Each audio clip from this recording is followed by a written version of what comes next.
Good evening to all of you. Welcome to our class. Good evening. Evening to. Now, just a quick recap. What did we discuss on the issues that can use in assessing the company liquidity, the current ratio, the quick ratio? Did we discuss on them? No. Oh, we didn't. Okay. But we went all the way, we did discuss on how we can get the cash conversion cycle, the number of days for inventory, the number of days for payable, the number of days for receivable. We did all that, isn't it? Yes. Yes. Okay, fair enough. Okay, thank you. Okay, and then today we can discuss on the other issues. If you remember, the last class we made, we say that it was enough that you make an assessment of how effective the company is when it comes to the management of its working capital. Okay, and of course we say that one of the key ratio we can use, more or less, is the cash conversion cycle. Okay, one of the key measures. Okay, is the use of the company, the use of cash conversion cycle. Okay. This is the cash conversion cycle, simply the number of days, okay? It is the time that elapses between the time that you do pay your supplier to the time that you do receive money from your customer. What's the time difference? What's the time that elapses? What's that time that elapses in between those 2 days? The date that when you pay your suppliers is the time that you receive money from the customer. And you see that if the cycle is increasing, okay, if the cycle is increasing, it could be an indicator the company is mismanaging its working capital. Okay, if the cycle is increasing, then it could be an indicator the company mismanaging working capital. If the cycle is decreasing, then of course it could mean the company becoming efficient in terms of managing the working capital components. Okay. Now, the other issue you can use when it comes to assessing how the company is managing working capital, okay, and we can refer to them as the liquidity ratios, the liquidity ratios. Now, these ratios, you're going to make an assessment. Okay, to what extent, okay, to what extent can the company be able to pay off the current obligations?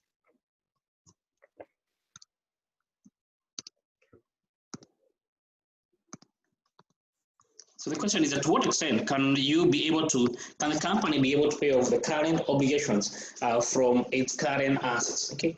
So for example, one of the key ratios you can use is for the current ratio. And the current ratio, you're going to be evaluating, okay, if the company was to dispose of, if the company was to sell all the current assets it has and use that money to pay off the current liabilities, how many times can that money received from the disposal of the current assets pay off the company current liabilities? Okay, referred to as therefore as the current ratio. And generally, if this ratio, okay, generally a ratio of 1 could be good, okay. That is for companies that are manufacturing, okay. So we'll call the manufacturing setups. Okay, for companies that are involved in manufacturing, okay, that is involved in production, then of course a ratio of 1 should be, okay. You can say 2, but generally it should be not less than 1 in code. Okay, it can be more than 2, can be at least 1, okay. But generally, the key concern is that the ratio ought not be below 0. Okay, it ought not be below 1, okay, in short.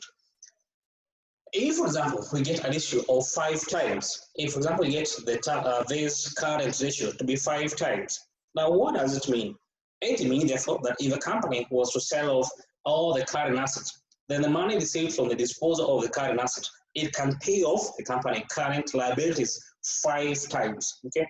Which implies, therefore, the higher the number, the more liquid the company is. The higher the number, the more liquid the company is. The lower the number, okay, more or less we can see the company liquidity is decreasing.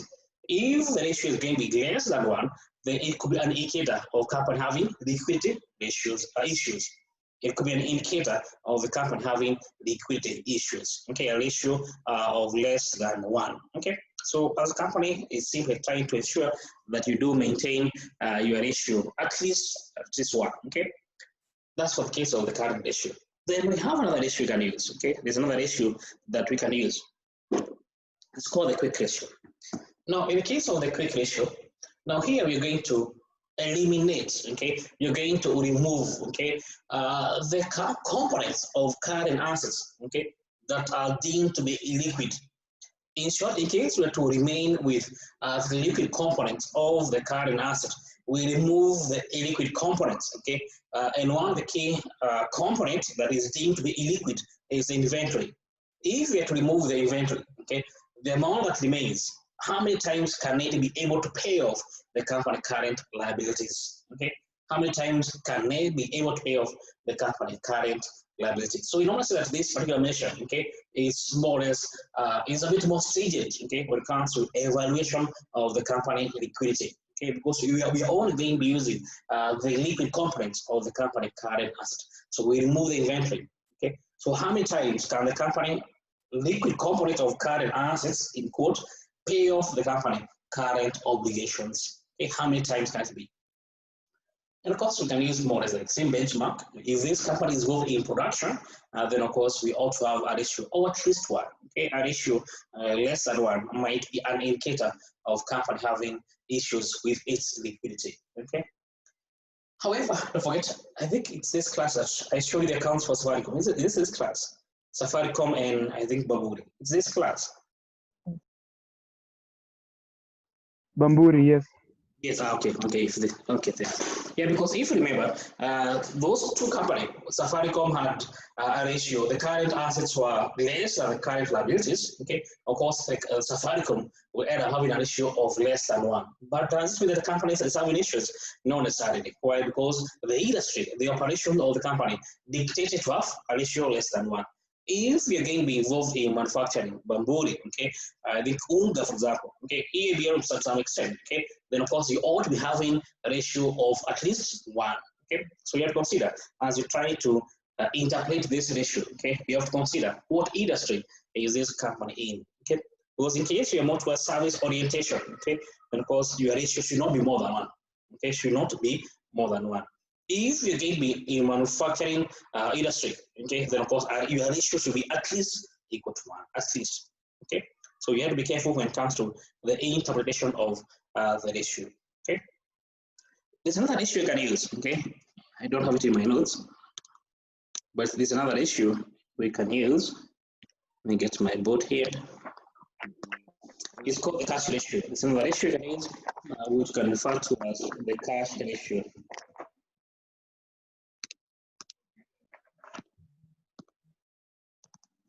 So cash ratio, so that's the third ratio. So cash ratio. Now this cash ratio, okay, as the name is suggesting, the idea here is that we want to ensure that we are only going to be using the most liquid components of the company current assets to assess to what extent can the company investment towards the cash and cash equivalents be able to pay off the company current liabilities. To what extent can the company cash and cash equivalents, okay, as well as the money market instruments the company has made investment in, how many times can they be able to pay off the company current obligations? Okay, so we're trying to compare, therefore, okay, the company cash position, of course, both at cash and at hand at the bank, plus the company cash equivalents. Okay, we divide by the company current obligations, the company current liabilities. Okay, and here the cash equivalents. Okay, it includes also the money market instruments. Okay, the short-term market instruments, the money market instrument, the so-called the marketable securities. So to what extent, how many times can the company cash and cash equivalents be able to pay off the company current liabilities? Okay, of course, as you can see, now it's an even more stringent measure of the company liquidity, okay, because you're only going to be using the cash, okay, as well as the cash equivalents when it comes to assessing the company liquidity position, okay. That is three ratios we can use when it comes to evaluation, okay, of how effective the company is in management of its working capital, okay, over and above the use of the company cash conversion cycle. Clear?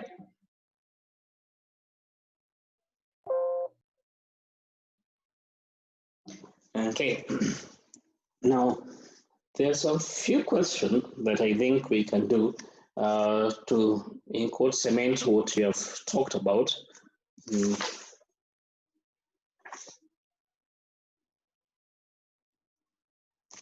And one of the questions which I'm seeing here,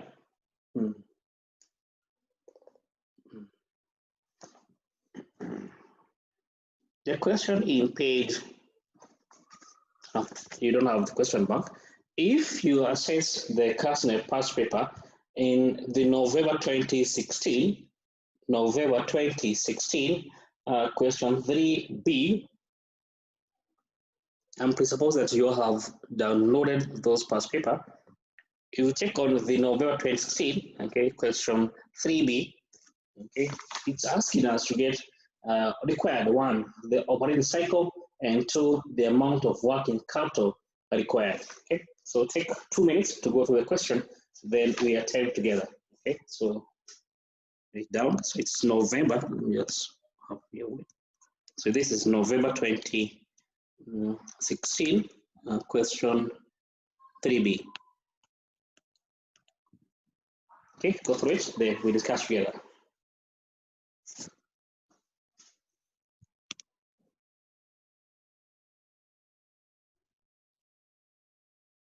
Okay, I presuppose that you have gone through the question. Okay. Now let's attempt to answer it. Give me 1 second.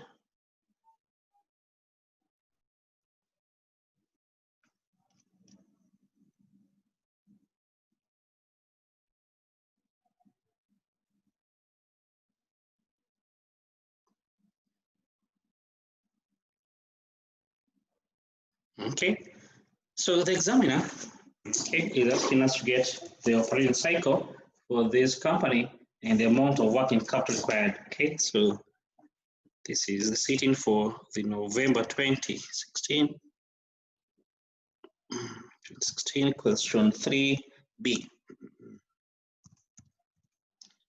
Okay, to get the operating cycle. Okay, so in this example, in this question, okay, you've been given, I can see this raw material, work in progress, and this finished goods, which implies therefore we do need to get the days for each one of them. And also we do need to get the days for receivables, because don't forget that the total amount of the operating cycle is given us the inventory days plus the receivables days. Okay, so I guess we can begin from there. Okay, we get the days for raw material. Okay, so raw material days. Okay, raw material days, which is given us, okay, or is equal to the amount of investment that we make, maybe the number of days in a year. We can begin from there.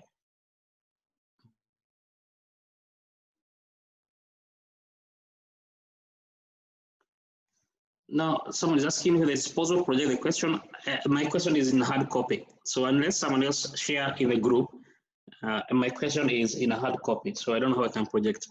I would propose that if someone has that question, you can share with the rest in the group. Okay, so therefore, raw material days is equal to the number of days in a year, which we have not been told to use. How many days? Yeah, we've been told to use 35. So 35, we multiply by the amount of raw material investment the company is making. Okay, we divide by the total material purchases during the year. Okay, so you can say therefore we divide by raw material purchases. Okay, divide by raw material, okay, purchases. Okay, so that's again given therefore the days for raw material. Okay, that's again given for the days for raw material. Okay, so let me get this screen a bit more visible. Okay, so raw material, we multiply by raw material, we divide by the raw material purchases, okay, which is giving us 35. Okay, we multiply by raw material purchases, which raw material investment, okay, which in this example is equal to 320. No, that's 2,000, which is equal to that's 2,000. Equal to that's 2,000. We divide by the total raw material consumption for the year, which is for 40,000, which is for 40,000. Okay, well, therefore, again given for the total raw material purchases, the number of days for material for that particular year. Okay, which will be equal to, let me get my answer. How many days do you get before I get my for material days? 27. 27. And you get 27 days to be the raw material. Okay, you get 27. Thank you. You get 27 days to be the days for raw material. Okay, 27 days to be the day for raw material. Yes, 27 to be the days for raw material. Thank you. Okay, that's raw material days. Then next we need to get the work in progress days. Okay, so the next working could be the work in progress days. So work in progress days. Work in progress days. Okay, which of course is given us 365, the one given by the examiner. Okay, is equal to 365. Sorry, 365. We multiply by the work in progress investment. Work in progress investment. We divide by the cost of production. We divide by the cost of production. Okay, that's the formula. I think which of course we all have. Okay, so this 5 times work in progress. We divide by the cost of production. Okay.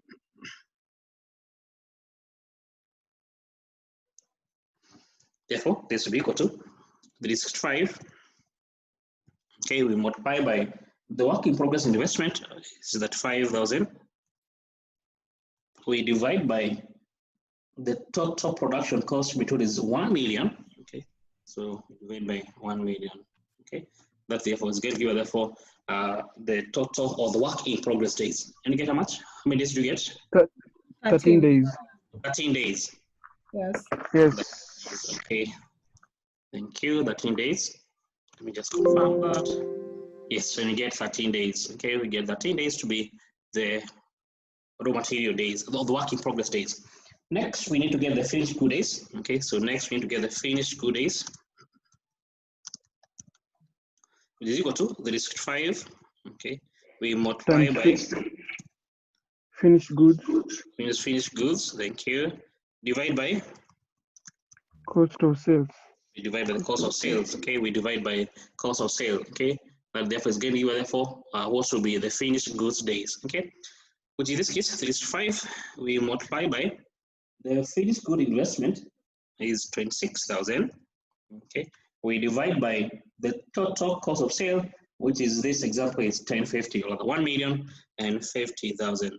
Okay, 1,050,000. Again, how many days do you get therefore?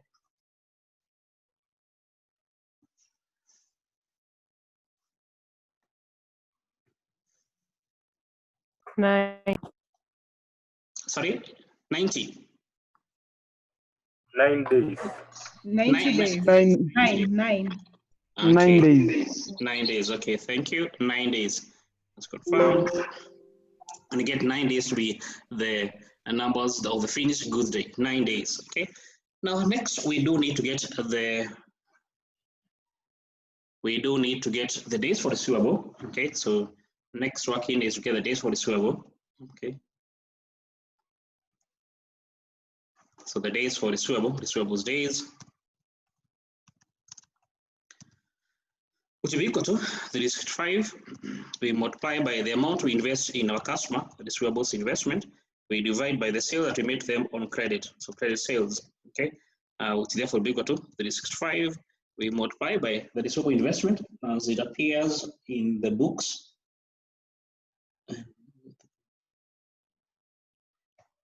Simply get it. Where the receivable investment? Here it is. Average total debtors outstanding is 48,000. Okay, it's the first entry there. 48,000. We divide by the sales that were sold on credit. So in this example, all sales seem to be, we have not been told whether they are on cash or on credit, but of course, as we said, we assume that all sales are on credit. In this case, the 1.6 million sales are on credit. That's an assumption that we do make. Can you get how many days do we get? 11 days. 11 days, okay, thank you. Get 11 days. So we get 11 days. Yes, we get 11 days. We therefore the number of days for receivable 11 days. Okay. Now we have the days for the inventory. We have the day for inventory, the 3 of them. So these 3, okay, are the days for inventory plus the day for receivable to give us therefore our operating cycle. In this case, because the examiner doesn't ask you to get the cash conversion cycle, you don't need to get the payables days. Okay. Because simply, therefore, you can see this is the company operating cycle. And you get how much? How many days do you get for operating cycle? 60 days. 60 days, and you get 60 days. Okay, 60 days. Okay, yes, so you get more than 60 days. Okay, let's give therefore the cash of the operating cycle for this company, 59, 60 days. Okay, all clear. You can see 6 marks. These are a lot of marks. Okay, this is too many marks for sure. But anyway, that is the case. The examiner. These are the question the examiner more or less has given you. Okay. Now the next, the question is in 2 parts. Operating cycle. As mentioned, don't forget, you don't need to get the payables days because you're not being asked to get the cash conversion cycle, but you're being asked to get the operating cycle. Okay. Next, you're being asked to get the amount of working capital required. In short, what is the excess of current assets over current liability for this company? Okay. For this company, already we have the raw material, we have work in progress, we have finished goods. What else we have? We have receivable, we have, so we just need to get payables actually. Because working capital is simply the excess of current assets or current liability. Okay, so working capital, rather than the net working capital, just remind you, net working capital, okay, is the excess, okay, is equal to, okay, current assets or company minus the company current liabilities. Okay, so that's all you need to get. Okay, current assets minus current liabilities. So in this example, you've been given the receivables. So we can begin here, we're getting the receivable. So these are the company current assets.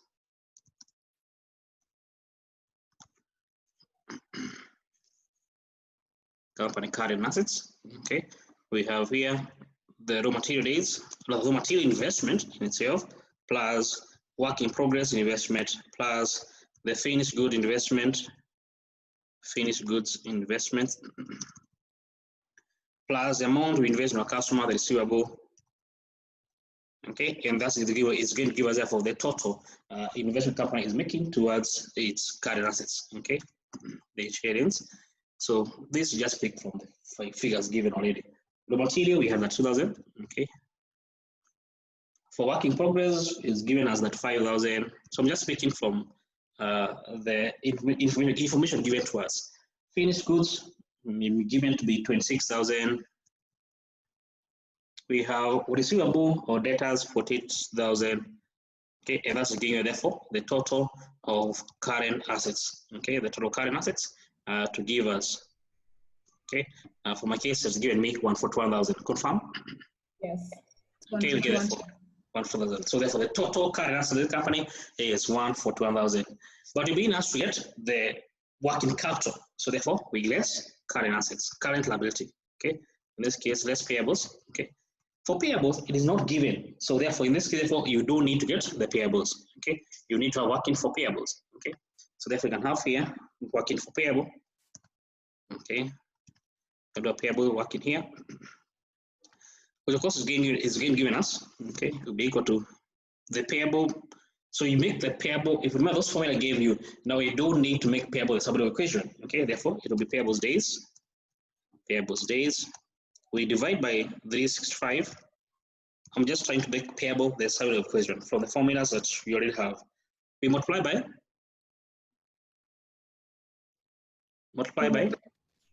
payables divided by the payables. No, we want to get the payables. We want to get the payables. Credit purchases. Credit purchases. We need to multiply by credit purchases. In this example, do we have credit purchases? No. We don't have. So what do you use? Do you use therefore? Cost of sales. Use the cost of sales. Thank you. Use the cost of sales. In this example, therefore, we have to use the cost of sales. Okay. Why? Because we do not have the payables. We don't have the credit purchases. So therefore, we're going to be using therefore the cost of sales. Okay. Which is given to the number of days for payable. We have been told is equal to 16 days, isn't it? Yes. Yes. Multiply, we divide by 365. Divide by 365. We multiply by the cost of sale, which in this case is 1050. cost of sale is equal to 1050. 1050. You get how this? So if you have to invest, sorry. 46,027. 46,027. Okay, 46,027. Okay, it's not too bad. Okay, so let me just pick up, just confirm the answer, because at least now I have a calculator here with me. So yes, 46,027 to be the payables of the company will be having by the end of the year. Okay, that's the payable. Okay, now here we have done the working, so payable here we have already done. Okay, is equal to 46,027. Okay, so we need to less. Okay, therefore this is therefore the current assets minus payable give therefore the company working capital. Okay, is therefore give the company working capital. So equal to the filter is giving current assets of the company minus company current liability or payables to give us therefore 94,972. Confirm? Correct. Okay, and that gives therefore the company working capital requirement for that particular time period. Simple as that. For 8 months. Question? Excuse me, sir. I do have a question. Ask. Yeah, I wanted you to comment on the ratios that we did yesterday. For example, the inventory ratio. I didn't understand that when you were talking about the reciprocal. Oh, okay. No, what I meant by those were the reciprocals are what we refer to as the turnover ratios. Okay. Now, if you remember, just to take an example here, let's take this example for payable. Okay, that we have. If you want to get the payables days, let me just put the formula. Payables days. Okay, would be equal to payables days. Okay, is equal to the 365 multiplied by payable divided by cost of sales. Let me just see COS, cost of sales. Okay, this is the formula we're going to be using. Okay, that we have been using when it comes to getting the payables. However, if you check here, there's another list we have here, which is this is cost of sale divided by payable, which is the reciprocal of this part here. You check here, this is the reciprocal of this part. Cost of sales divided by payable. Okay, this is what referred to as the payable turnover ratio. This is called the payable. It's referred to as payable turnover. It's called the payable turnover ratio. And what does it indicate? It indicates that particular investment you have made in that working capital component. How many times has it been turned into a sale? Called turnover ratio. Turnover ratio. It is an efficiency ratio. Okay. How many times has the investment in payable been converted into a sale for that particular time period? Okay. This is why they call this is reciprocal. Okay, then thank you so much. Yeah, so this is just a simple the reciprocal. So the reciprocal is the turnover for that particular account. Okay. Okay, that's it.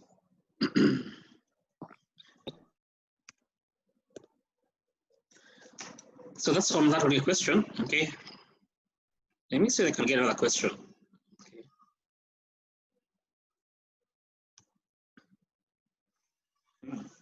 And if you get another question that we can attempt, you let me know, because I'm also trying to go through the question that we examine has tested in the past. So if you get before I do, let me know.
There's another question here. No, I'm not sure whether you have these questions.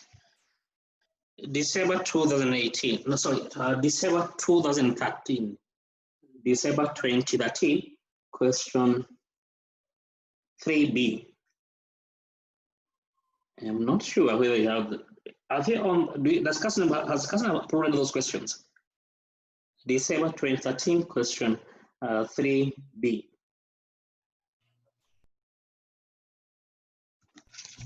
The CASNEP one starts from 2015. 2015. 2015, yes. Okay, fair enough. Let me, if we don't get another question from 2015 to 2019, then I think we'll have to see a way of trying to share this question with you. It's a good question, I think. Yeah, if we can attempt, but let's see if I can get another question between 2019 and 2015. If we don't, then I'll have to find a way of sharing with you.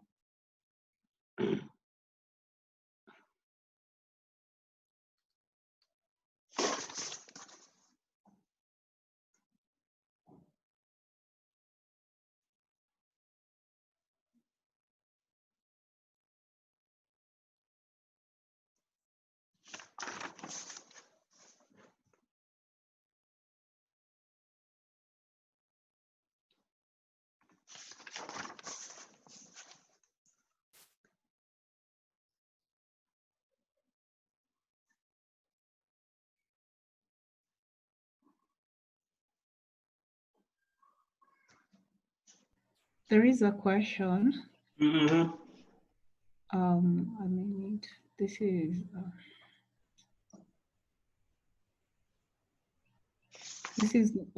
November 2015. November 2015. Question? This is question, I mean, it's question 4B. 4B. It has cash conversion. Okay, we can do it then. Yes, okay, so it's not a too bad question.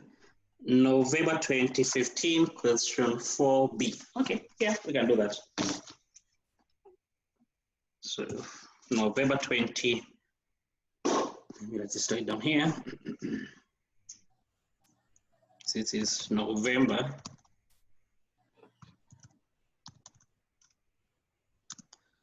2015, 4B.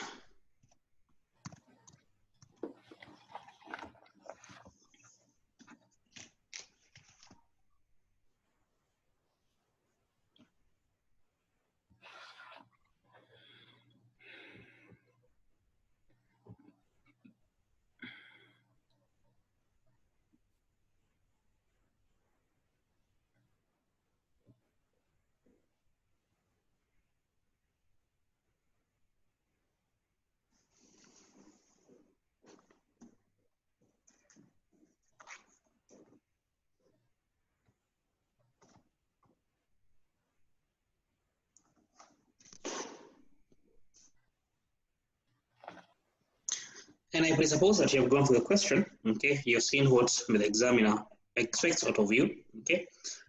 Okay, let's attempt it together now.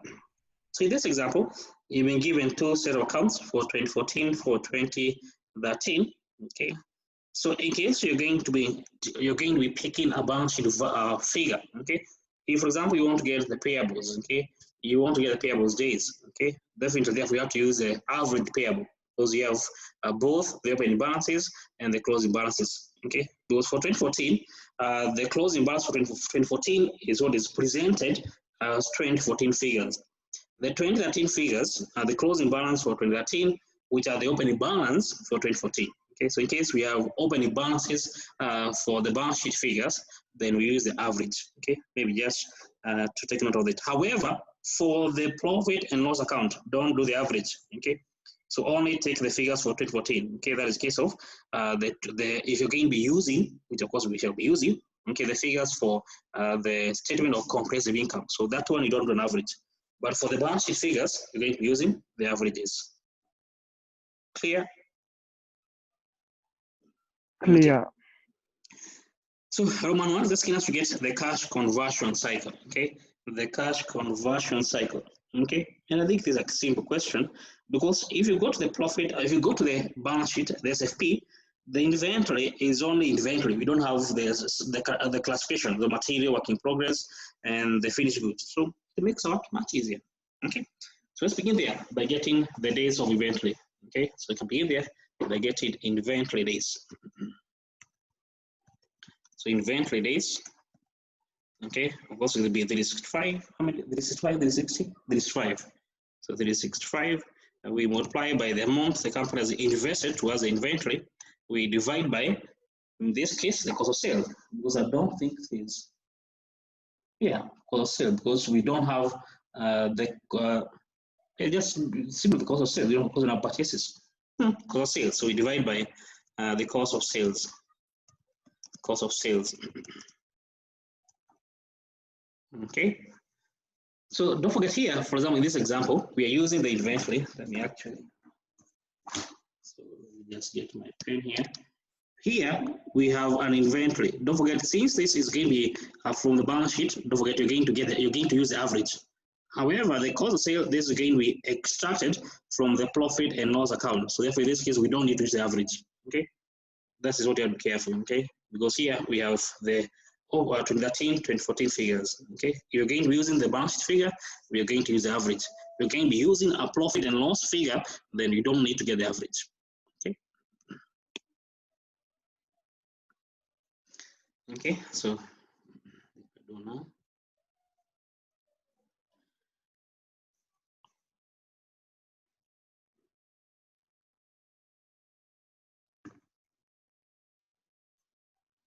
Okay, this is given us, therefore 365 we multiply by the inventory. In the inventory, as per the balance sheet, is equal to, we need to get the average. Okay, let me first do the workings here for the average.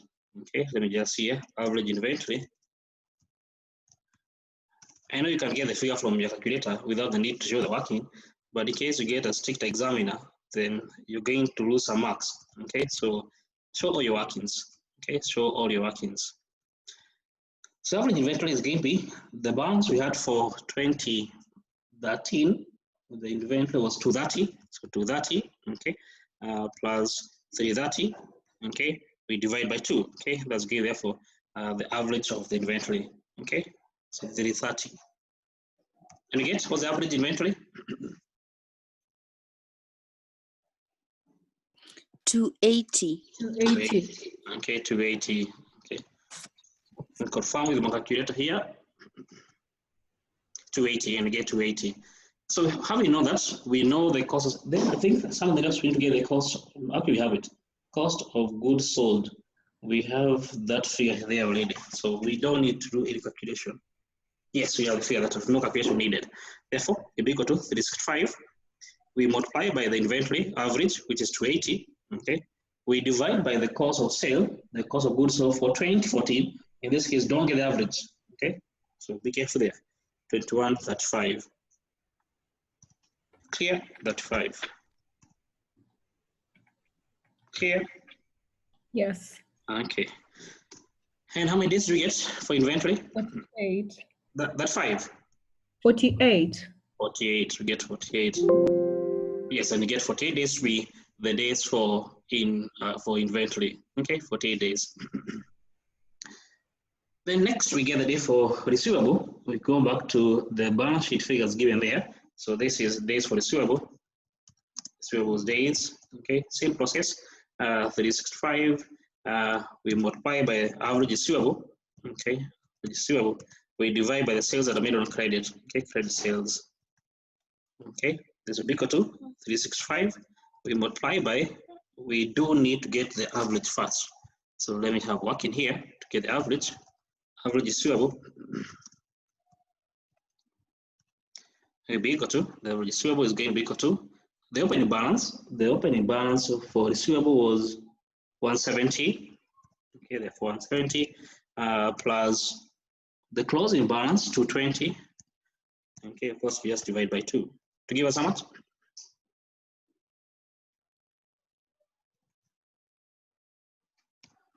Average receivable?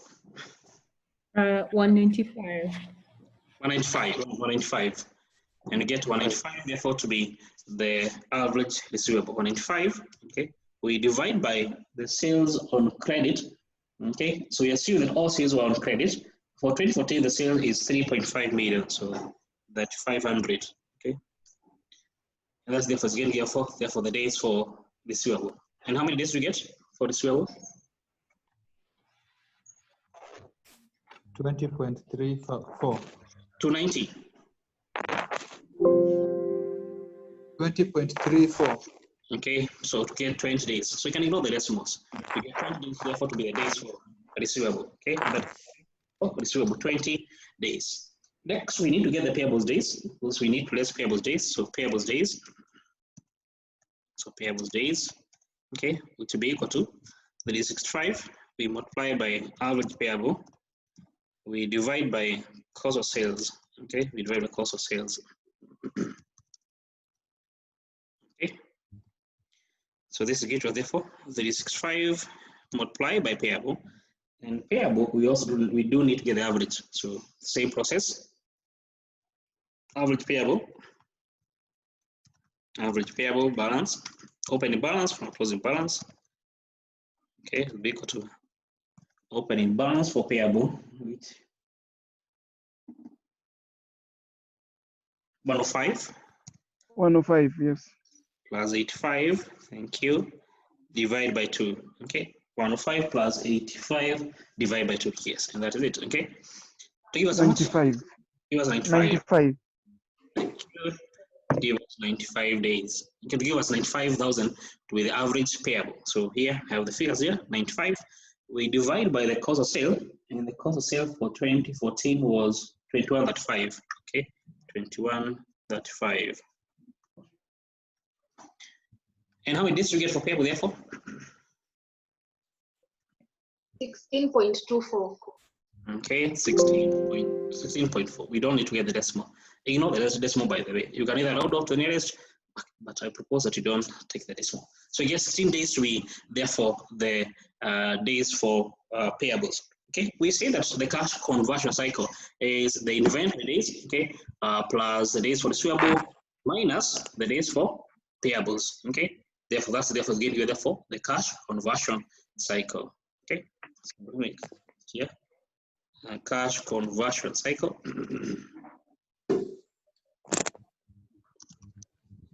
Okay, those were the workings, conversion cycle. Now you can present our answer here. So first is get the date for inventory days. You get the days for receivable days from working above. Okay. And we less the payables days. Okay, there's the payables days. Okay, inventory days, we have done the working already. So just the working above, which was 48. Okay, days for receivable, I've done the working here. And minus the days for payable, which I've done here, 16 days. Okay. Again, how many days the cash conversion cycle? 68 minus 60. 52 days. 52 days. And we get 2 days to be the cash conversion cycle for this company, 52 days. Okay, simple as that. And those are 6 marks, which I think there are too many marks. Anyway. I have a question. Yes, sure. I don't understand where you have put a comma, then 135. How do you do that calculation? Comma 135. Now, where is that now? Payable days. Here. Payables days. Here, where? Here? Yes, and then the comma. No, just want to put the comma 2000. because it's for the 1,000. You can remove it. It's not a must. You can put it that way. Oh, okay. It's 2000. Okay. It's 2,000. Okay. Immaculate, you have a question? Yes. Could you explain again why we need to find the average and not just work with the 2014 figures? Because essentially, don't forget, if we take the year 2014, okay? So for example, the inventory you have for year 2014, some of those inventory were brought forward from the previous year, isn't it? Okay. Yeah.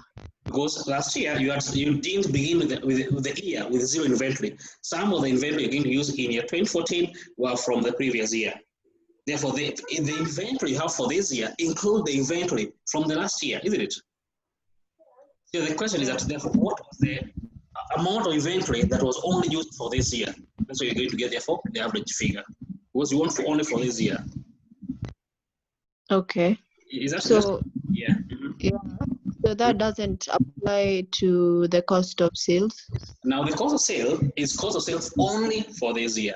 So don't forget like here we have this 21.5. It's only for this year. It doesn't have the cost of sales for last year. So this is only for this year. That's why we don't do the average for the figures for the P&L. All right, understood. Okay. Okay, and that's how they get here for the cash conversion cycle for this company. Okay. Next will be asked, I hope it's all clear to all of you. Next will be asked to get the equity turnover. Now, equity turnover, okay, is a turnover ratio, okay? As I mentioned, all the turnover ratio, they are here to assess the number of times the company has converted that investment into a sale. Therefore, what's the formula by there? What do you think should be the formula therefore?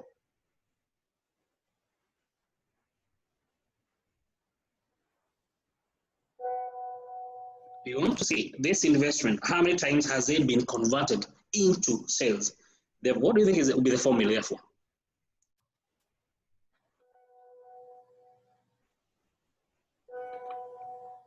It's an easy formula. If you remember, we said on the inventory, on the case of receivable, okay, let me use the receivable. How do you get the receivables turnover? How do you get the receivables turnover?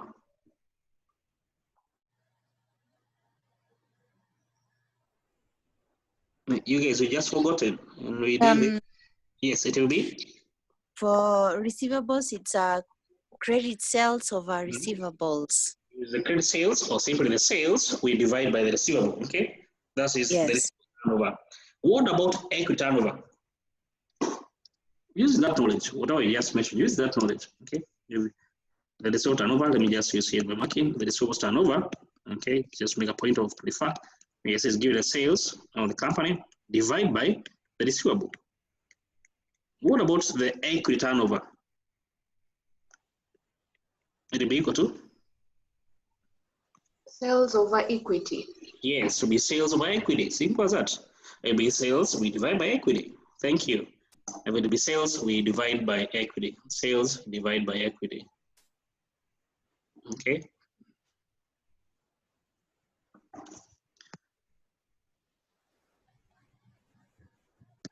Okay, therefore it's giving us the net sales of the company, simple sales of the company. We divide by equity. Okay, which will be equal to sales of this company. Okay, 2014 sales is that 500. We divide by equity. Don't forget, equity now is a balance sheet value, so you need to get the average. Okay, so you have average equity. So you can have another work in here to get the average equity. Okay, which is equal to equity beginning of the year. There's the closing balance for 2013. Is it?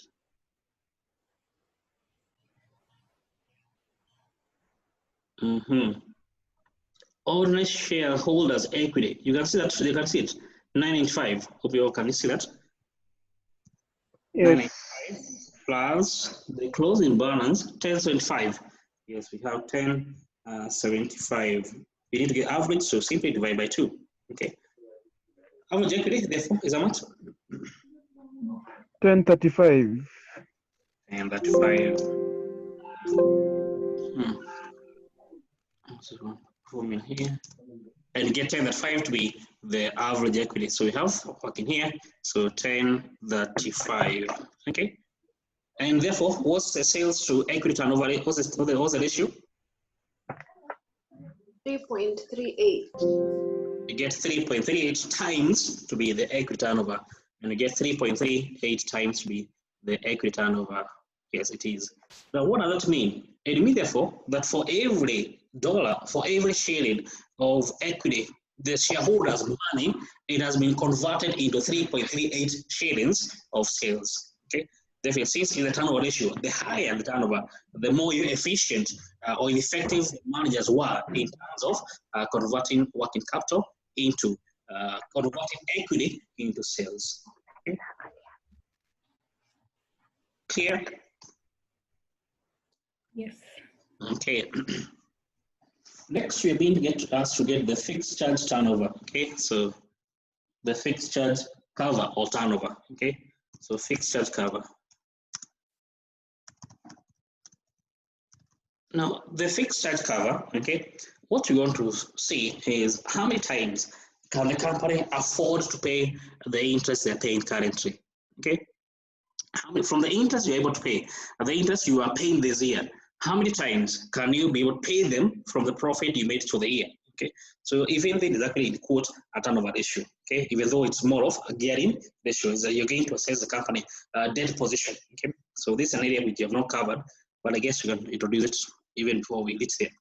How many times can you be able to pay the interest for the year from the profit of the year?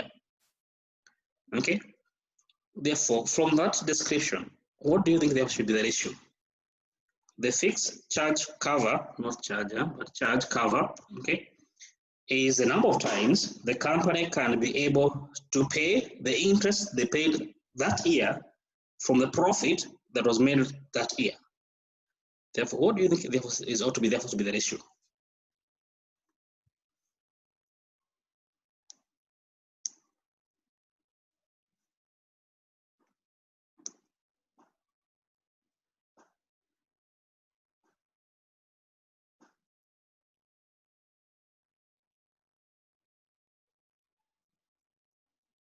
What's happening? Give us a minute. Okay.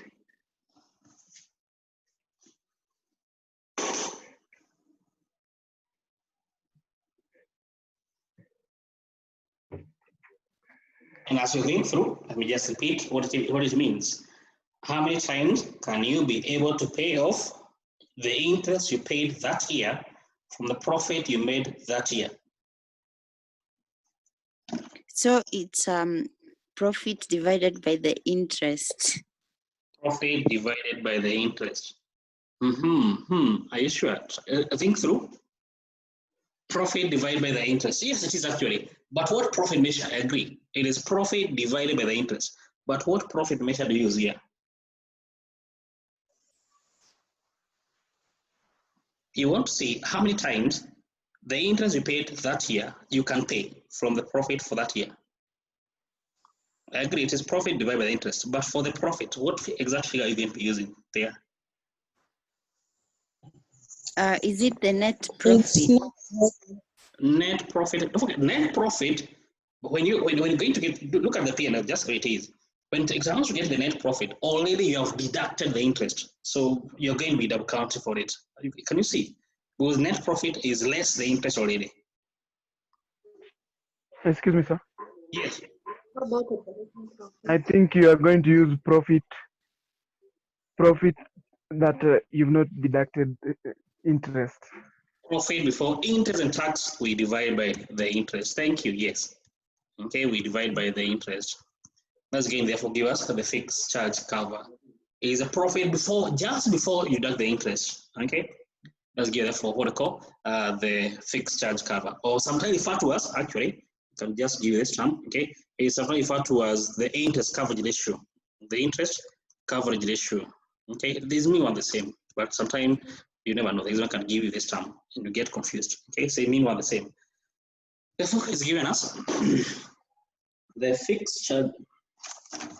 Okay, it's the interest, the profit 2014 figures, the profit before interest was how much?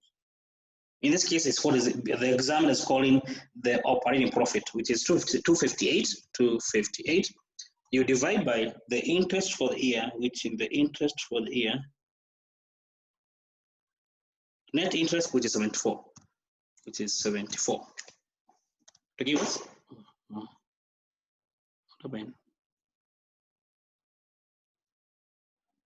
Okay, there's another calculation. Didn't want to do the calculation. 3.48. So 3.48. Okay. 274 divided by 74. No, 258. It's 258. Yes, 258. Not sure it's doing the calculation. I did want it to do the calculation. It's fine divided by 74. Okay. You get 2.49. 2.49, isn't it? Yes, 3.49. Like 3.49 and get 3.49 times. Now, what does it indicate? Okay, what does it indicate? It indicates that how many times of this company can be able to pay 3.5, let's say 3.5 times, okay, 3.5 times from the profit they're able to make that year. In short, they can, in quote, borrow 3 other loans, 3.5 other loans, and be able, in quote, afford to pay them the interest from the profit they're able to make during the year. Okay. Sharon? Kindly, sir, repeat how you've calculated that particular, how you got the 3.49, like the profit before interest taxes. Yeah, I don't know what happened. I didn't want to do the calculation. Let me see if I can be able to adjust it here. It is the profit before interest and tax, which was 258. Let's hope it doesn't convert my workings. We divide by 74. Yes, that's way. Thank you. Yes, 258. We divide by 74. Okay, and that is our interest coverage ratio, which give us therefore 3.5 roughly there. Okay. All right. Okay. Thank you. Then there was someone else who had a question. Who was this? Let me check. That was Sharon. Okay. Okay. Yes, that's how we get there for the interest coverage ratio. Now, if, for example, we have 2 companies, just to go a bit further, you have 2 companies. Okay, one of them has an interest coverage ratio of 3.5. This company, and another one has 10 times. Now, which is better in terms of affording to pay the interest? Which one is better? Is it one that has 3.5 or 10 times? The one with 10 times. Of course, definitely. The one that has you can be able to pay more times, okay? Therefore, that's good for the company. We can see, we shall mention it along that it shows the company is stable in terms of being able even to afford to pay off the interest from the loans they're able to borrow, okay? So that's for that. Then the next you've been asked to get the return on capital, okay? So then at least you can calculate return on capital, okay? So return on capital, or capital employed in short, okay? And of course it's given us, therefore, net income is given us net income. Net income, we divide by capital. Net income, we divide by capital, of course we express in percent, okay? Which will be equal to net income. Now first, we have the capital. Don't forget capital, this is going to be from the balance sheet figures. And capital is all the money obtained from equity shareholders, from net holders, from preference shareholders, all that is capital, okay? So let me see, have here figure for capital. So capital. Let me get capital for 20. What's happening?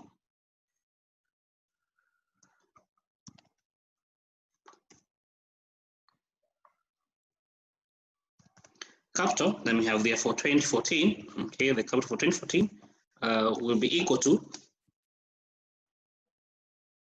because we need to get an average. First is to add equity plus preference share plus long-term liability, okay? Because all the 3 makes capital. So capital is equal to equity plus liability, okay? But of course, definitely for this company, they also do have they also have the preference share. Therefore, for the year 2014, capital will be equal to 1075, okay, plus preference share for that year were 150, okay, 725. plus 725, okay. The 3 give therefore the total capital for year 2014, okay, for 2014. To give us how much? 1945. Okay, to give us therefore 1945. That's for 2014. 1950. Did I miss something? 1950, is it? Yes. Okay. Yes. Yeah. So 2013, the same for 2013, okay, which will be equal to equity, which this case was 995 plus preference share, which was 150 plus what do we have here?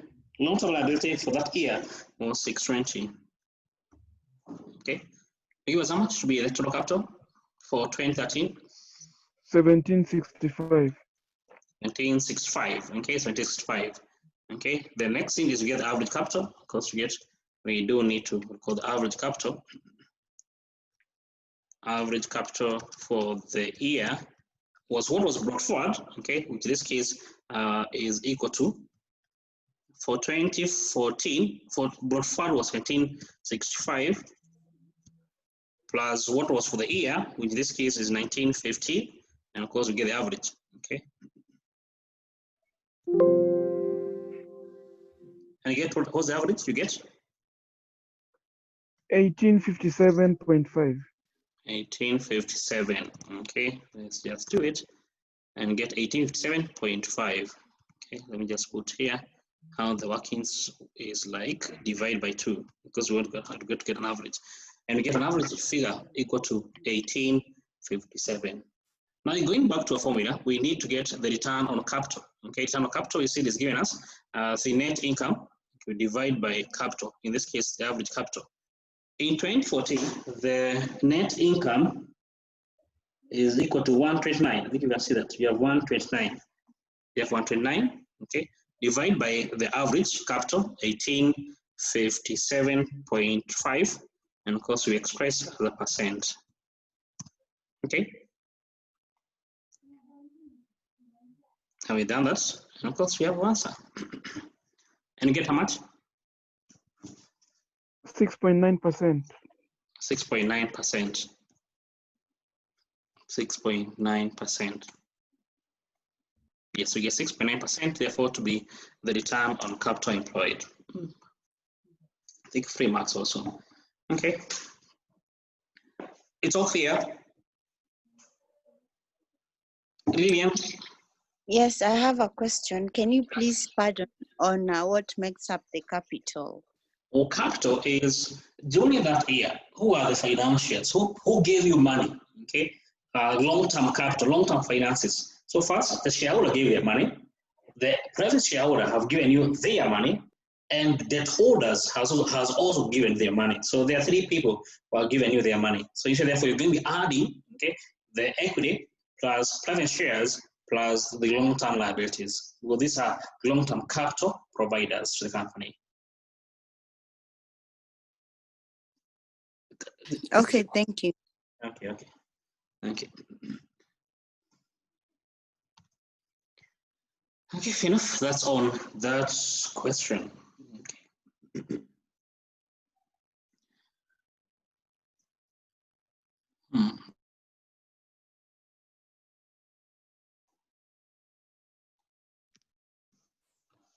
Any success?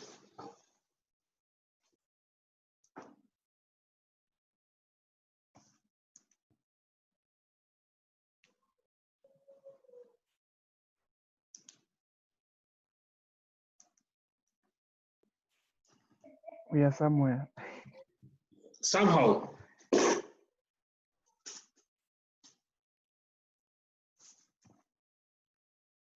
Yes. Okay. You can present what you have done. Michael. It's not balancing. It is not yet balancing. Yes. Okay. I don't know if I'm not. Okay, we are going to assist you. So should I make you a host? Michael. No. You don't want to share your knowledge with us? Just do it. Okay.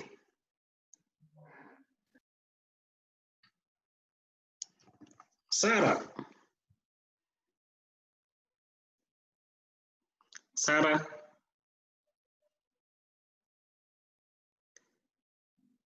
Hey. Robert. Yes. Yes, you've done something at least, isn't it? Even me, I've not done. Hey, what's happening? Okay, let's do it together then. Well, the same thing. Okay, it's simply is an application of the ratios that we have just run together. So it's simply applying those ratios into the context here. Okay. Anyway, let's do it together then. Required an SFP for Sky Limited for December 2012. Okay. So we may want to know where to start. Sales is 20 million. Total sales turnover, I think we can begin there. Okay, that's what's working. Total asset turnover. Okay, total assets turnover. Of course, the figure is going to give us. What's the ratio?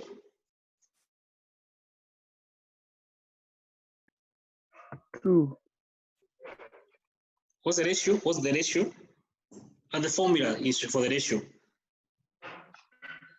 It's sales divided by assets. Total Okay, assets. sales divided by total assets. Divided by total assets of the company. Okay. So in this example, in this company, we've been told that sales, the ratio is equal to 2, and we have the sales. So that means we can work backward to get the total assets. Okay, therefore, that's the total assets. Simply just making total assets, that's the formula. Okay, will be equal to the turnover ratio. Okay, multiply by sales. So simply, just a minute. To get the total assets, it will be equal to sales divided by the turnover ratio. Yes.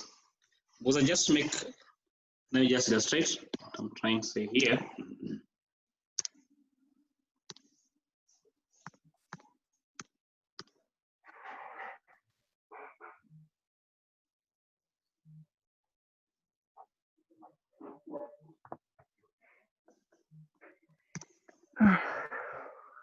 Okay, turnover ratio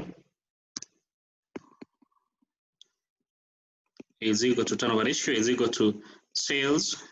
We divide by total assets. Okay. So we want to get the total assets. Okay. So therefore we just make total asset the formula to be equal sales. We divide by the turnover. Okay, that's what we do need to get. Okay, because you see we need to make the total asset as a coefficient, there will be sales. So this comes here, it becomes a division. To be sales, we divide by the turnover ratio. Okay.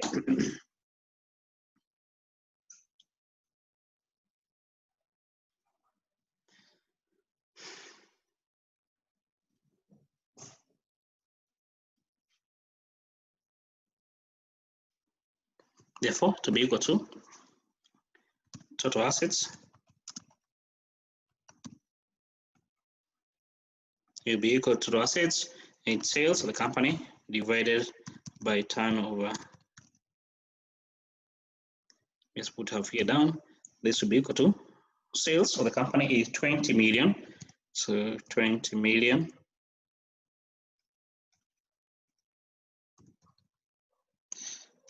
divided by the turnover, and the turnover between is equal to 2. Okay. Multiply therefore. It will be equal to 10 million to be the fixed assets of the company. So therefore, you get the fixed assets of the company to be equal to 10 million. Total assets of the company to be 10 million. Okay, total assets of the company to be 10 million. The next, what else can we do? We have the current ratio. The current ratio is equal to 3.1 times.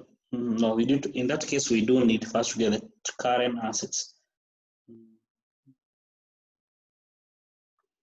Then you have debt to total assets. We have been given debt to total assets. Okay, it be total debt to total assets. Okay, to total assets.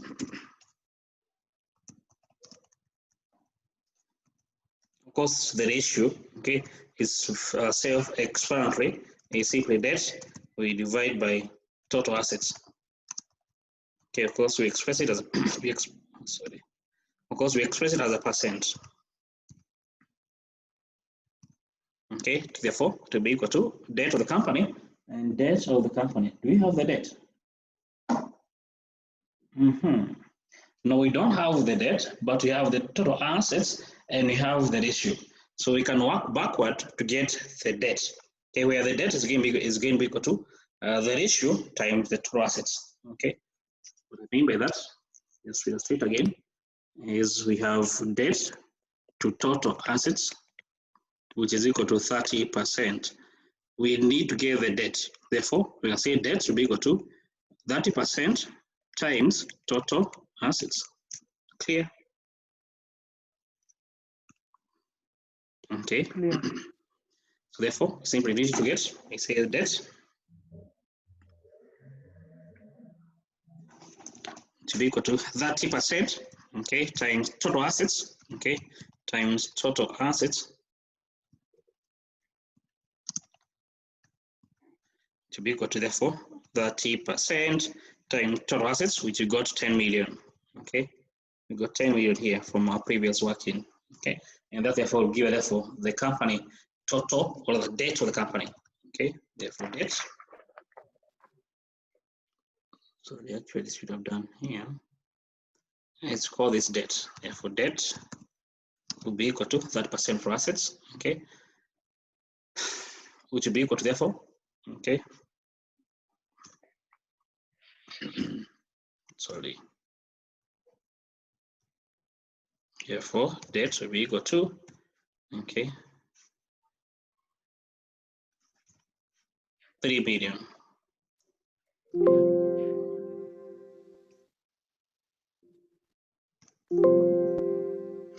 And that gives therefore the debt of the company. So we have the debt, what remains? So we have total assets, we have debt. So we can't get current ratio so far. We have inventory turnover. We have, yes, we have inventory turnover. I think we can work from there now. Okay, inventory turnover ratio. Okay, inventory turnover. What's the ratio? How do you get the ratio rather? Cost of sales Cost of divided sales. by the inventory. Cost of sales divided by the inventory. Okay, so we have the turnover ratio. We have the cost. We do need to get the cost of sale. Okay, so maybe the next working is to get the cost of sales. We know that gross profit margin is 25%. You can see that the gross profit is 25%. Then what is the proportion of cost of sale? 75%. 25%. Okay, therefore it will be 75%. Okay, of sales. Okay, 25% of sales to give us. Okay, 25%. Sorry, 25% multiplied by sales, and the sales were 20 million. Okay, so times 20 million. 20 million. Okay, therefore to be equal to 15 million. Not too long. Yes, it's 15 million. We get 15 million, therefore to be the cost of sale, 15 million. So we have the cost of sale, we have the turnover, so we can make the inventory. So here we just make inventory the subject of formula to be equal to. And again. So therefore, inventory from this formula here, we have said that the turnover for inventory is equal to the cost of sales we divide by inventory. We want to make the inventory the subject of the formula. Therefore, it will be inventory be equal to the cost of sale we divide by the turnover. Okay, simply the cost of sales divided by, you are simply making the inventory to be the subject of the formula. Okay. Yes.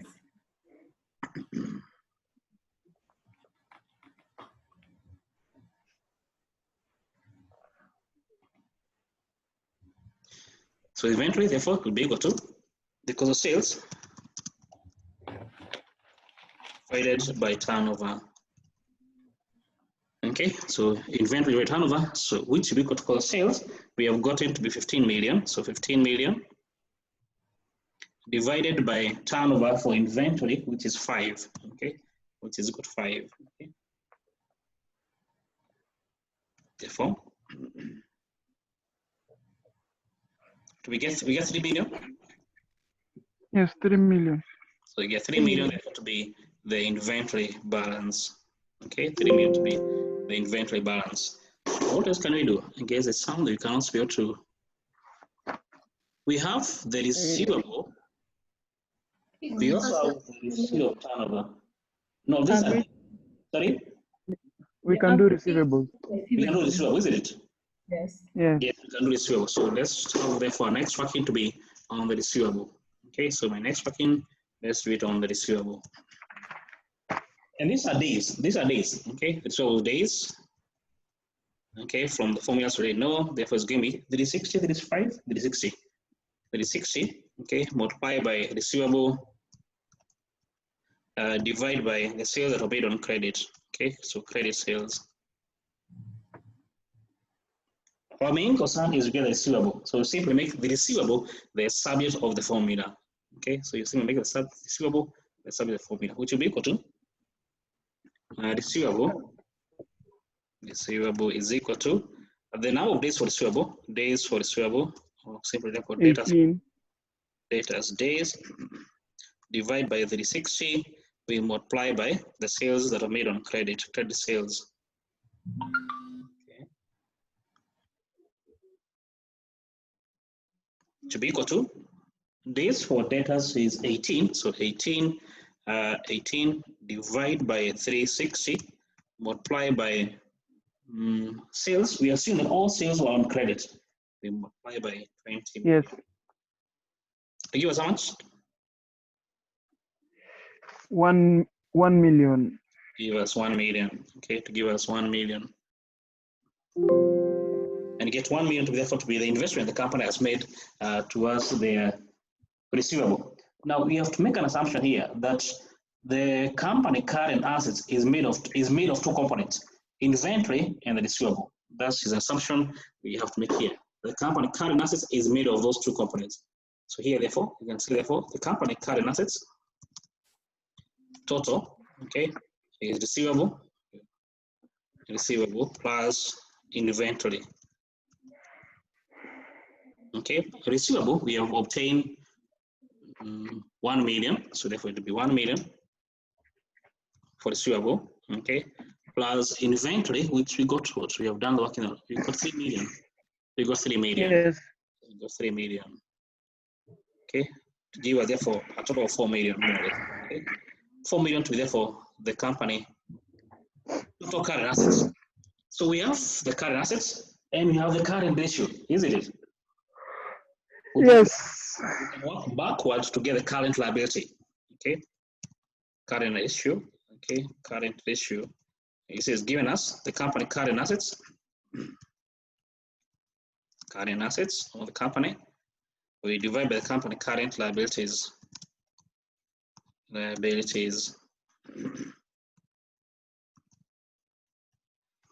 Okay, this is going to give us. Yes, Lillian, ask. Yeah, yes, I do have a question on current assets. We're also given fixed assets turnover. Can you also use that to get the current assets? Like to get the total of fixed assets, then subtract from the total assets. So of course you have the fixed asset turnover. We get the fixed assets, then the extra we subtract to become the current ratio. Actually, you can do that for sure. Yes, you can do that. Yes, we can. Yeah, we can do that. However, you will have to use this ratio either way because you do need to get the. Where do we begin first?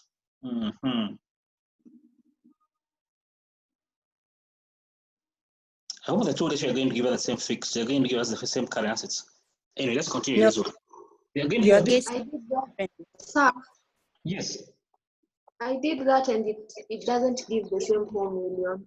Okay. If it doesn't give the same 4 million, let's use what is given to us here. Let's use the fixed asset turnover then. Okay. Let's keep this suspended for the time being. We shall come back to it. Okay. Thank you. So fixed turnover. fixed asset turnover. Fixed asset turnover, okay, because given us sales of the company, we divide by the company fixed assets. Okay, it will be equal to the company sales fixed asset. We have the turnover, so what do we need to get? The fixed assets. So we make fixed asset the subject of the equation. Fixed assets, therefore, will be equal to sales of the company. We divide by the fixed asset turnover. Okay, the fixed assets. Okay, turnover. Turnover. Okay. So fixed asset turnover. Okay.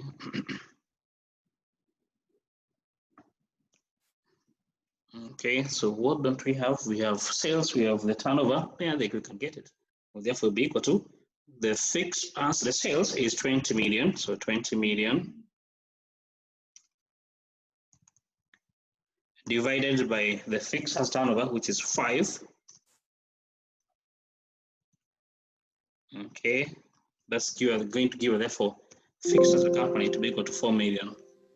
Okay, so you have the fixed assets is 4 million from working there. We know the total assets. Okay, yes, here we know the total assets of the company. So company total assets, of course, is made of two. You have the current, non-current. You have the fixed assets. Okay, they call it here. You have the company fixed assets. Okay, plus the company current liability, current assets. Okay, current assets. We know the company has a total asset base of a total asset 10 base. million. 10 million. 10 million, or 10 million. Thank you. There were 10 million. Therefore, we can say current assets, okay, will be equal to the fixed asset of the company, total assets, total assets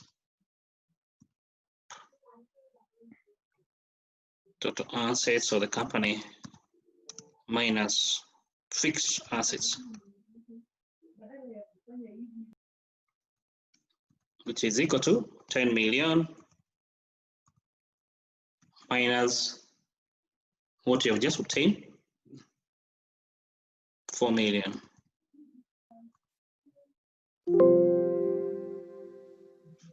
Change this a minute.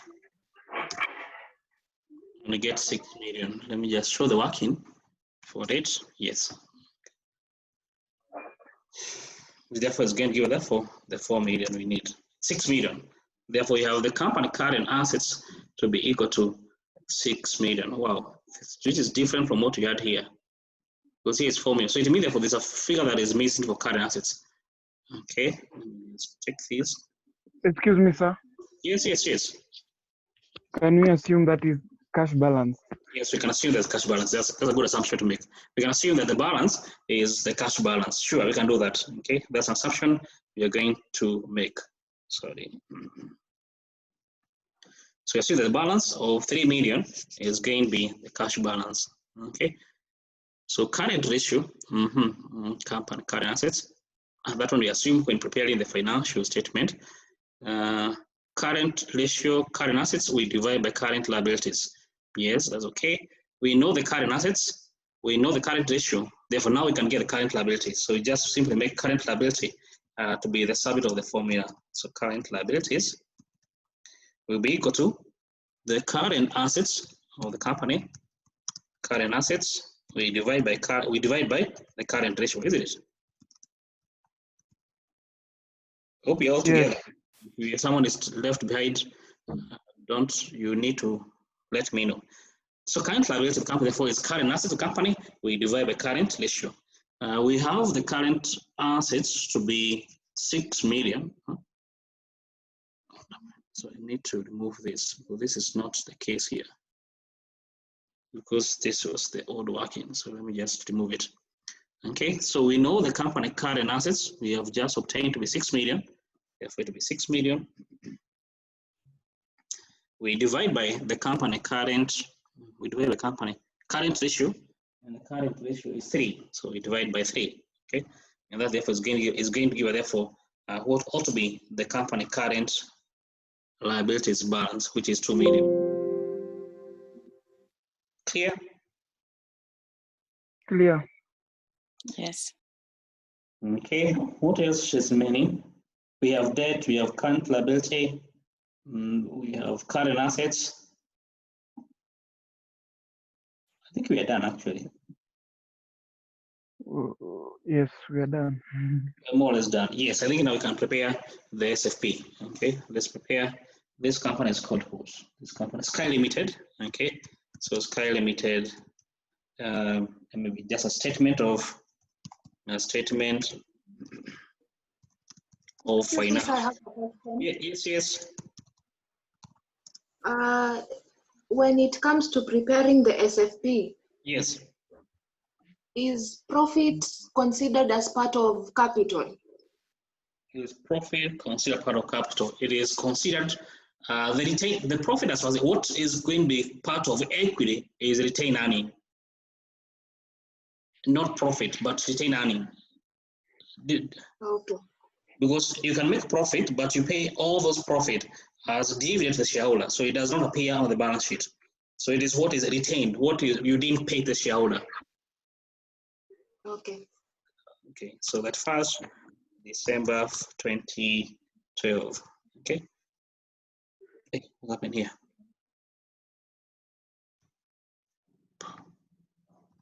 Okay, just put that it is 2012. Therefore, you can begin here by having company assets. Okay, so assets of the company. So begin with the fixed assets. So this is just combined into one. Fixed assets of the company, which you got what? We have done that figure already. Fixed assets. 4 million. 4 million. We got 4 million. Okay, so here you can have 4 million. Yes, Daniel, you can ask a question.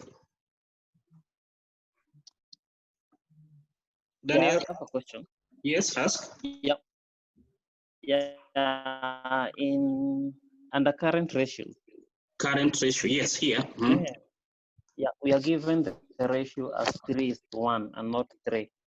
Actually, 3:1 simply means, okay, let me just try to interpret that ratio. So current ratio, so let me try to do something here. So just to explain for the sake of Daniel. So current ratio, okay, current ratio, we say it is given as current assets, we divide by current liability. So you may give this is equal to 3/1 or 3:1. So you can just ignore this one because it has no impact. So it means that for every one sharing of current liability, we have 3 of company assets, current assets. Do you get where it comes from? It's 3/1 or 3:1. Daniel? Yeah, but then you get million to be the current liability. You get millions. I don't get million. You get 2 million, yes. You get 2 million. Yeah, current liability. Yes, you get 2 million, yes. Okay, you get 2 million. For sure, you get 2 million. Sharon, you have a question? No, I think what he's trying to say is, yes, like whatever we are having the ratios, like it's 3/1. So I think what I like to say is we're taking like 3. 3, it's equal to like 6 million. The one for current assets. So what about 1? So that is what we're trying to find. Like we are trying to find the figures. Yeah, you can do that for sure. Because if 3 million, if I got maybe what you're Sharon trying to say is that 6 million is given as is like 3, the ratio of 3. So Yes. what about 1? Isn't it? That's what I'm trying to say. Yes. Okay, you can do that. Yeah, you can do that. So it's game 6 million divided by 3 to give us 2 million. Yeah. Okay. Daniel, I hope that's clear. Yeah, that's correct. Okay. Okay, so let's go back to preparing the accounts. Okay, so current assets, we have current assets into their own components. So we have inventory, which you have done somewhere. Inventory was coming to 3 million. Okay, so I think we have done that 3 million already. We have receivable. We have receivable, which you have already done also. So the receivable is equal to the receivable, you have done it. So here it is. It was 1 million. Then, as we're saying, you can assume that the cash, okay, the balance of current assets is a cash. Okay, that assumption we have made. So we can just put an asterisk. It's an assumption that we have just made that the balance is cash. Okay, which is equal to the balance. Don't forget the total current assets of the company, okay, is equal to 6 million. Okay, is equal to 6 million. Is equal to 6 million, which means that the balance of 2 million is what we're assuming to be cash. Okay, so the balance of 2 million is what we're assuming to be cash. Okay, so okay, let me just put this figure in this column. So we just have 2 columns here. Okay, so then shadings, both of them. Okay, and this they also in shadings. Okay, therefore, total assets of company, of course, they add up to what we had, total assets of 10 million. The sum of current assets and the current liabilities. Current assets plus the fixed assets. Okay, these two, therefore, what ought to be the company total assets. Okay, so we have equity. So here is another position. We need to get equity. So this is financed by, in case you want to call that way. So you have equity. We have non-current liabilities. In this case, the non-current liability is simply the debt. Okay, so you can call it debt. Okay, debt because it's only one. Okay, then you have non-current liabilities. Non-current liabilities of this company. So the current, because non-current is represented by the debt there. So let me just call current liability here. Current liability, you have done it, and you got something from working above there. Current liability was equal to 2 million. Yes, was equal to 2 million. Then debt, we have done it already, debt. So debt is equal to, we did the working somewhere. Yes, here it is, debt to total assets, and we got the debt to be 3 million. Okay, don't forget the total, of course, it has to balance. So therefore, you can say total figure here will be equal to total capital. In case we want capital, we have to be equal to 10 million, of course. Okay. Having done that, of course, therefore the balance must be equity. Okay, so therefore 2 for non-current plus the current, non-current 3 million plus the current 2 million to give us 5 million. And therefore the balance of 5 million therefore must be the equity. Okay, therefore in this case, therefore we have 5 million to be the equity. And that's what you're meant to have done. Clear? Yes. Question? Okay, so in case there's no question, then that's what the examiner was expecting from you, okay, on that particular question. And I think we have done more than enough question. So in case such question are brought in the exam, of course, I don't expect you to have any problem. Now, I wanted us to introduce on inventory management. Do you guys have the energy? If you have, then we can introduce inventory. Yes. Okay. That's good in case you have the energy. Now, actually, I don't know whether I give you this question as an assignment or what.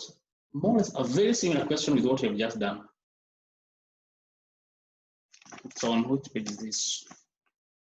Assignment. I give you as an assignment, isn't it? Yes. I think that's what I'll do for you. Because it's a very similar question with what you have just done. I think I'll give you as an assignment. Okay, it's beyond what the CASNEP is presenting. Anyway, let me see what I can do about it. Because it's a good question that we can do as an assignment. Okay. Okay. So let's introduce on inventory for the next few minutes, 5 or so minutes. Okay. Inventory management. Let me share my notes.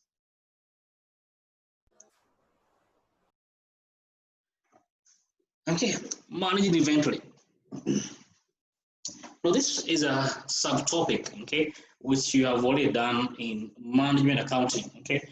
However, it is still part of working capital, so I prefer to treat it. You never know your examiner. It's still part of the syllabus, so I know you've done it, but hey, it doesn't hurt to do it again, just in case you get it in the main exam and you have already forgotten some of those concepts. Anyway, so when it comes to managing inventory, when it comes to managing of the company inventory, the key criteria or the key what you want to get as a company is whatever inventory balance you're going to be purchasing your inventory at will be you're going to be minimizing the cost. Okay, so the idea is that whatever is going to be your reordering policy, whatever will be your policy you're going to be using when it comes to placing the orders with the supplier, you're going to be achieving the lowest possible inventory cost. So the idea is that you want to minimize the cost you're incurring. And of course, in case you're able to minimize the cost, of course, by default, you are able to maximize the profits. Okay. So the idea is that about cost minimization. So whatever is going to be the optimal reorder policy you're going to be using, it ought to use or generate the lowest possible cost to the company. Okay. So generally, as a company, okay, this is going the key concern of the companies that are going to have the key concern are the ones that are involved in manufacturing. Okay, the one that have raw material, they are work in progress, they are finished goods, because essentially, most often than not, the company total investment they make towards the inventory, it could be more than 50%. Okay, it could be more than 50% of the company total assets. Okay, which implies therefore most of your money, okay, might be going towards the inventory. So you have to be very careful. Okay, if you're taking a simple example, the case of a retailer, okay, the case of let's say supermarket, for example, what is their total? What is their biggest investment? It's simply the inventory they buy. Okay, value they buy on credit.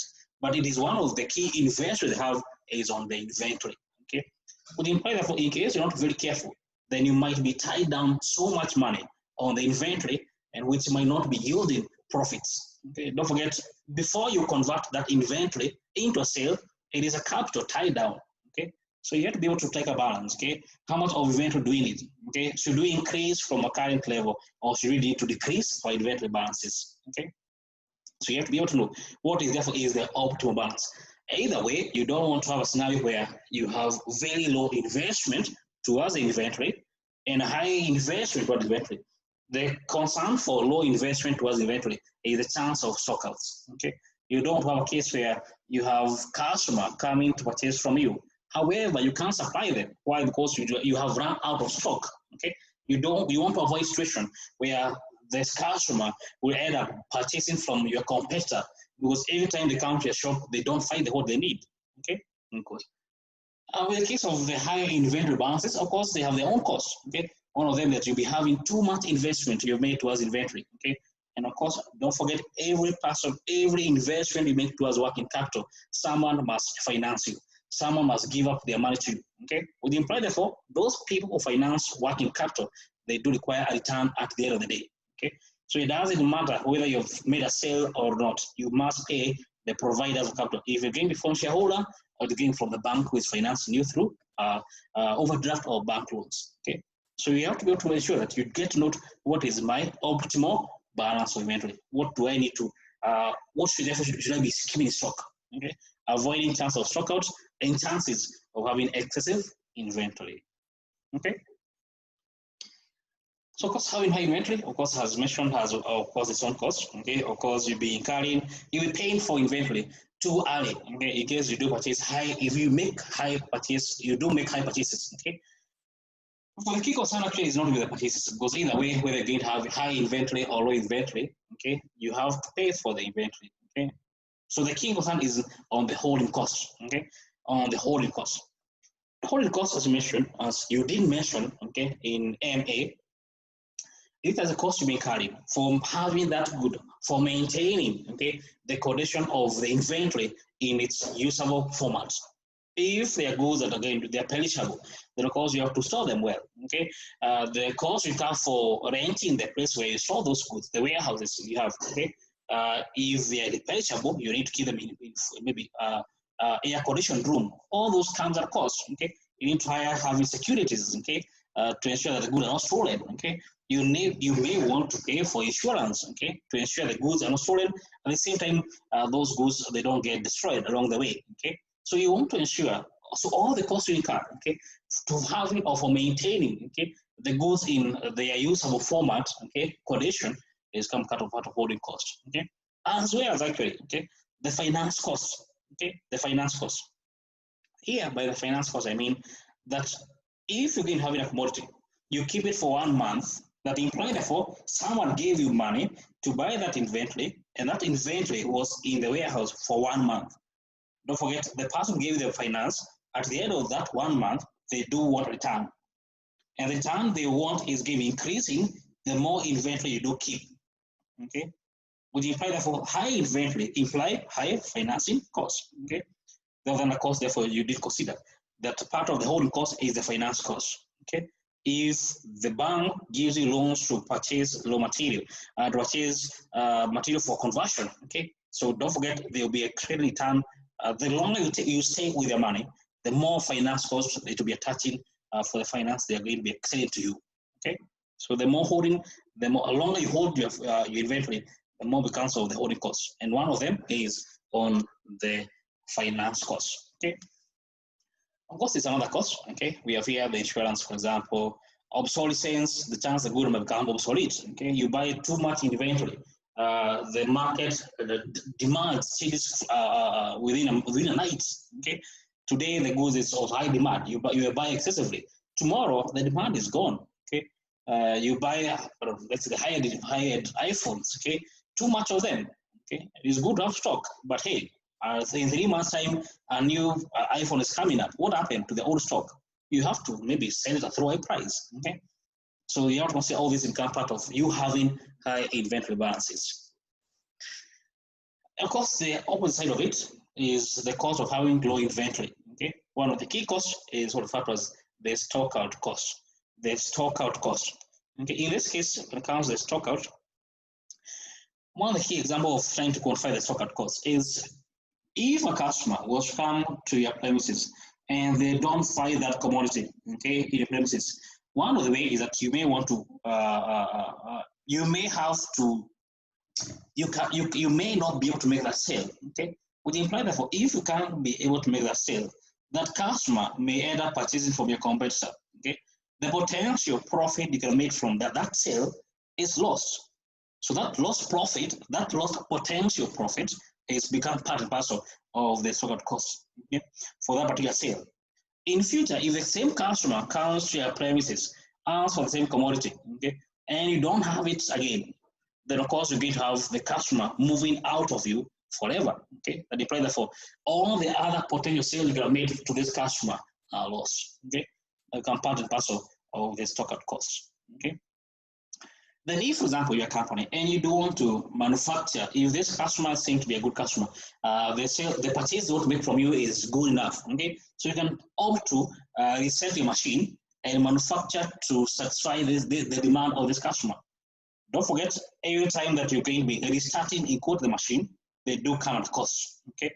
Every time you're going to be restarting the machine, it'll be at a cost to you as a company, okay? So the setup cost you'll be incurring to restart in quote the machines, okay, to produce or to satisfy this extra demand of the customer become part and parcel of you having low inventory balances.